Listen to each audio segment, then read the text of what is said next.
Assalamualaikum warahmatullahi wabarakatuh. Salam sejahtera untuk kita semua, saudaraku sebangsa setanah air yang saya cintai. Menarik sekali ulasan di channel YouTube-nya Habib Pribo. Beliau mengkritik Ketua Rabithah Alawiyah, yaitu Habib Taufik Assegaf. Menurut Habib Pribo, Taufik Assegaf tidak bisa membedakan antara Ahlul Bait dan Habaib. Taufik Assegaf cenderung menyamakan, mencampur adukkan definisi antara Ahlul Bait dan Habaib. Padahal definisi antara keduanya sungguh sangat jauh berbeda. Sehingga banyak ayat-ayat Al-Quran, teks-teks hadis Nabi yang digunakan oleh Taufik Assegaf, padahal seharusnya itu adalah untuk Ahlul Bait yang terbatas jumlahnya, yaitu Sayyidina Ali, Sayyidah Fatimah, Imam Hasan, dan Imam Husain. Para habaib yang tidak bisa menggunakan atau mengerti definisi keduanya cenderung mencampur adukannya sehingga mengglorifikasi dirinya menjadi orang suci. Yang kedua, Habib Pribo mengkritik Taufik Assegaf bahwa cara dakwahnya 11-12 dengan Bahar Smith atau Rizik Syihab, sehingga Rabithah Alawiyah yang dia pimpin tidak netral. Artinya dia tidak bisa menegur secara keras metode dakwah Bahar Smith atau Rizik Syihab yang cenderung kasar, arogan, dan tidak berpihak kepada Islam rahmatan lil alamin. Bagaimana video Habib Pribo selengkapnya? Mari kita saksikan bersama-sama. Saya jujur aja, saya ingin mensikapi Ketua Rabithah Alawiyah, Pak Taufik Assegaf, yang dipanggil Habib Taufik Assegaf. Saya melihat dia ditunjuk sebagai Ketua Rabithah tuh, saya nggak nyaman. Harusnya begini loh, mau organisasi apapun, kalau ingin memilih seorang pemimpin atau ketua itu, harus punya punya track record yang bagus, yang tidak pernah bermusuhan sama orang, yang ceramahnya itu meneduhkan, bukan memprovokasi, terus nggak perlu mengadilin orang, nggak perlu menilai sesama ulama. Kan aneh, seorang ngaku ulama bicara di depannya orang awam menilai ulama. Lah emang yang di depan Anda ini ulama? Itu bagi saya itu kalau ada ulama menilai seorang ulama di atas mimbar, itu bengkok hatinya, itu hasud, karena tidak sepantasnya Anda begitu. Nah, seorang Taufik ini yang saya lihat ada beberapa video yang nggak nyaman lah. Kenapa saya perlu tanggepin ini? Karena Anda ketua. Kalau ketuanya aja sudah nggak menempatkan diri pada tempatnya, gimana saya mau ngeritik si Bahar dan yang lain-lainnya? Kok ketua dan sama? Padahal kalau mau dilihat oknum Habib yang bego ini cuma 1, 2, 3 orang. Tapi kalau ketuanya bego, ya orang bisa menuduh apa? Semuanya bego. Ketuanya radikal, ya semua melihat Habib itu radikal. Kalau ketuanya menciptakan permusuhan, menyerang ulama, atau menyerang kadang-kadang NU, cuma nggak tersirat aja. Ini kan tidak baik. Harusnya seorang ketua itu menempatkan, punya kearifan yang tinggi, punya pandangan dunia yang luas. Dia bersikap sesuatu apa? Jangan suka mengeluarkan apa? Perkataan atau apapun. Seperti saya ini Habib. Saya itu tidak pantas memberitakan suatu berita untuk memuliakan saya. Ini nggak pantas. Jadi kalau ada riwayat itu memuliakan Habib, padahal bukan Habib, itu nggak perlu saya nyampaikan. Ayo saudara-saudara, Anda wajib menyintai saya. Kalau Anda nggak menyintai, Anda masuk neraka. Siapa saya? Masa saya ngomong? Lah ini Taufik mensikapin, ada riwayat-riwayat yang saya sebutkan malu lah. Saya sudah kritik. Ingin menonjolkan bahwa Habib itu lebih afdol dari seorang kiai sekalipun. Habib goblok. Ini akibat salah memahami. Lah saya bingung. Ini orang kok diangkat jadi ketua, memahami Ahlul Bait aja tidak bisa dalam Al-Quran. Ahlul bait dalam Al-Quran itu terbatas orangnya. Orang yang disucikan. Makanya kalau orang suci dideklar di kitab suci. Tidak mungkin saya ini mengklaim diri saya Ahlul bait, Anda juga Ahlul bait. Anda masih berlimang dosa biarpun ketua RA. Tidak boleh melekatkan di Al-Quran. Mustahil Al-Quran itu memerintahkan seseorang untuk mentaatin orang yang pernah bermaksiat. Pernah orang berlaku dosa. Itu Tuhan salah kaprah dong. Besok saya ragu sama Tuhan. Masa saya untuk mentaatin orang yang orang tuh saya lihat pernah berzina. Seorang Habib. Atau orang pernah menipu. Atau pernah salah ngomong. Besok saya ragu sama Tuhan. Ini jangan-jangan Tuhan menjerumusin saya nih. Kok saya untuk mentaatin orang yang nggak suci? Nah, Ahlul bait di Al-Quran itu terbatas 5 orang. Orang disucikan. Makanya dideklir sama Tuhan, orang wajib mentaatinnya. Itu dianggap apa? Mata rantai ke Tuhan. Kalau ke bawah ini bukanlah. Seorang Taufik yang ketua RA tidak bisa memilah antara Ahlul bait. Dia mengutip kata-kata dari Ibn Arabi apa? Itu ditujukan Ahlul bait, bukan Duriyah. Ahlul bait yang sudah terjadi di zaman Ibn Arabi itu. Ini seorang ketua RA. Dan saya lihat apa? Ada tuh ketua itu kalau bahasa itu yang santun, sopan harusnya. Lah kalau saya lihat Taufik ini apa? Kalau berbicara, maaf loh, kayak preman terminal. Tuh mak besorban, dikit ayat. Bahasanya kasar, ada pakai kata-kata anjing. Kalau saya ngomong anjing ini, saya nggak ada masalah. Pakaian saya begini. Tapi begitu saya pakai pakaian sorban, apalagi saya dijulukin sebagai ketua, itu saya nggak boleh main-main. Bahasa saya itu harus nggak boleh menyakiti orang. Sampai katanya Ali bin Abi Thalib, menyimpan kebenaran itu masih lebih baik daripada menyampaikan sesuatu hal itu yang membuat orang nanti jadi praduga, jadi ribut. Lah, Anda nih harusnya yang ngaku-ngaku durian Nabi, nggak kenal Ali bin Abi Thalib, ya mendingan Anda mandi dulu lah, nggak usah jadi ketua. Kan Rasul bilang, Ana Madinatul Ilm wa Ali babuha. Saya lautan ilmu, Ali pintunya. Atau saya kota ilmu, Ali pintu gerbangnya. Barang siapa yang mengenal saya, lewatlah gerbangnya. Lah, ini kalau Anda nggak tahu, ya repot. Katanya ketua RA, keturunan Nabi. Masa nggak tahu keturunan kakeknya?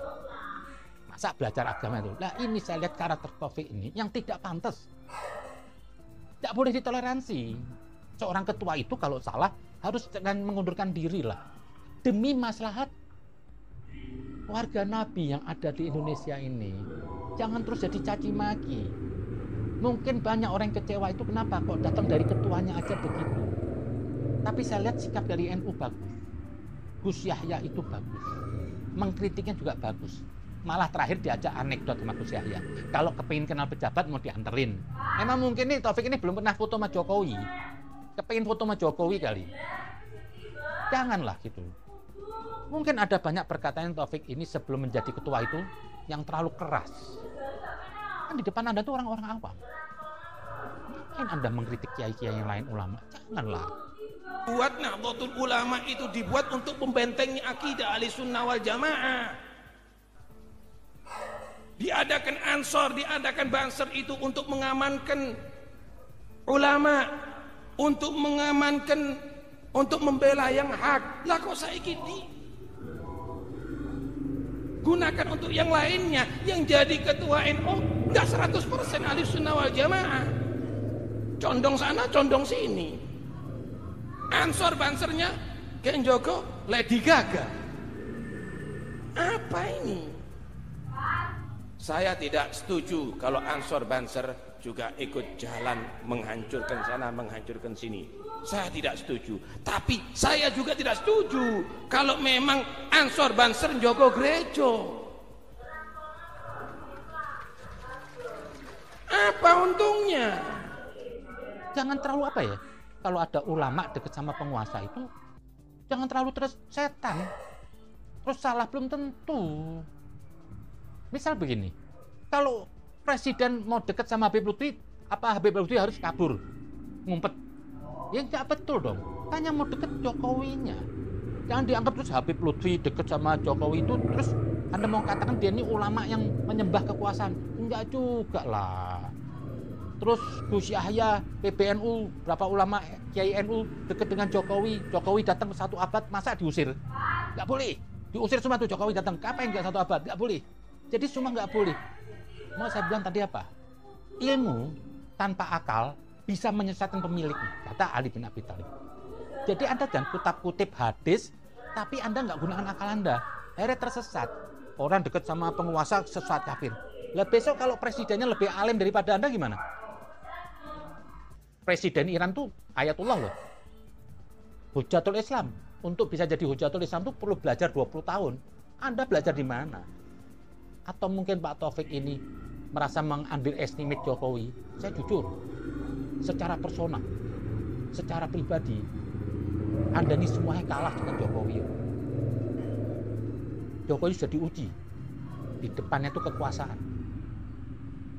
Tapi tetap tawaduk kepada Allah. Sholat 5 waktu. Senin, Kamis, puasa. Saya belum tentu, masih ada yang bolong. Jokowi, presiden yang punya kesibukan. Saya pengangguran mungkin. Itu masih ninggalin puasa. Secara Islam, jauhlah Anda ini semua, Pak Taufik dengan Jokowi tadi. Itu Islam yang sebenarnya. Kalau yang lain-lain ini maaf lah. Ustadz-ustadz yang cuma modal bacot doang. Belum diuji, coba jadi presiden. Korupsi. Siapa yang enggak? Tapi Jokowi enggak. Jangan underestimate Jokowi. Bagi saya apa? Hakikat ulama yang sebenarnya itu Jokowi. Ali bin Abi Thalib bilang apa? Mendapat pemimpin yang baik itu baru setengah jalan. Baik loh. Yang 5% lagi apa?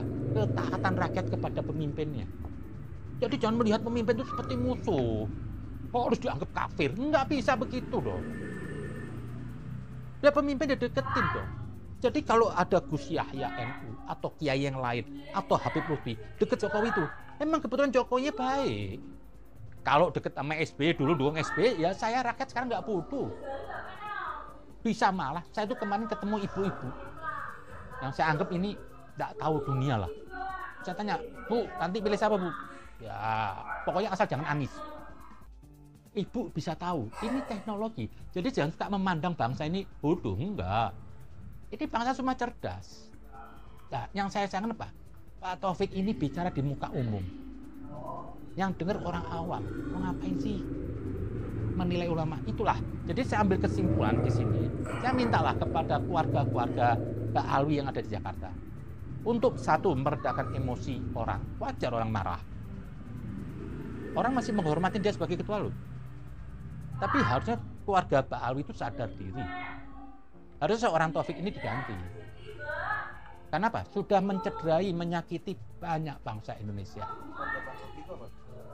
Keluarga Mbak Alwi itu keluarga Duriyah Nabi yang dibilang sekarang ini. Yang saya ini kelompok Habib yang kantornya di Tanah Abang itu. Kenapa saya berharap terus ini ketua diganti? Karena ketuanya aja bermasalah. Besok kalau ada anggotanya, ada Habib bermasalah, ya dia nggak mungkin. Buktinya, dia tidak pernah mengkritik ada satu anak murid Bahar mengatakan, Habib Bahar sering bilang, belajar sama satu Habib, sama ukurannya belajar dengan 70 kiai. Betul nggak Habib? Satu Habib, walaupun Habibnya jahlun, maksudnya bodoh kata Habib Bahar, itu ukurannya perbandingannya amat 70 kiai yang alim. Itulah pernyataan konyol dari hasil didikan Bahar bin Smith, seseorang yang mengaku keturunan Rasulullah, akan tetapi kelakuannya sering mencoreng nama baik beliau. Pernyataan itu adalah salah satu strategi dia untuk mencuci otak umat Islam agar bisa menjadi budaknya, memuliakannya, memujanya, mencium kakinya, bahkan kalau perlu menjilati kakinya. Habib yang goblok lebih afdal daripada 70 kiai. Ternyata pemahaman ini juga ada di ketuanya, Pak Taufik. Lah ini kan aneh. Jahil. Kenapa? Karena kalau Sayyid ini dikasih penyakit junun. Apa junun itu? Gila. Apakah hilang kesayyidannya? Enggak. Si alim kalau dikasih junun. Itu enggak perlu disampaikan ketua tadi. Dan itu riwayat-riwayat enggak jelas. Dan itu riwayat kalau ditujukan apa? Untuk ahli bait suci. Kenapa? Enggak mungkin bodoh itu ahli bait suci. Karena apa? Sudah dibaptis Tuhan. Wa yutathiru tathira. Jadi sekali lagi, Duriyah Nabi ini bukan suatu hal yang hebat. Jangan dikaitkan dengan ahli bait tadi. Itu aja mungkin saya minta kembali, saya permohonlah keluarga Pak Ali yang ada ini dan Pak Taufik Anda legowo lah supaya sama-sama enak. Lebih baik Anda mengundurkan diri. Gantilah yang muda-muda. Ini Anda dari Pasuruan. Masuk Jakarta mungkin kaget Anda. Ini Jakarta ini arenanya orang pakai akal. Mungkin kalau di kampung bisa veto-veto aja, dogma. Lu kafir gini, lu nurut sama gue, lu nggak kafir gini, bisa. Jakarta nggak bisa. Karena siapa aja akan dilawan dengan pemikiran. Itu aja mungkin ganti yang muda-muda aja lah. Saya setuju kalau bisa diganti Habib Jindan bin Jindan atau Habib Husin Ba'akil, yang muda-muda lah, biar enak gitu dilihatnya. Di mana-mana sama lagi ribut muda. Dan kadang muda itu lebih apa ya? Orang muda itu lebih terbuka wawasannya, pemikirannya, nggak sektarian, nggak suka memandang orang musuh. Dan kalau berbicara itu memikirkan nilai manfaatnya. Oh, kalau saya sampaikan ini orang ngomong tersinggung apa enggak? Oh, saya nggak ngomong. Orang muda itu lebih akan, tapi kalau orang yang sudah tua itu kadang-kadang apa? Masih kebawaan dogma masa lalu.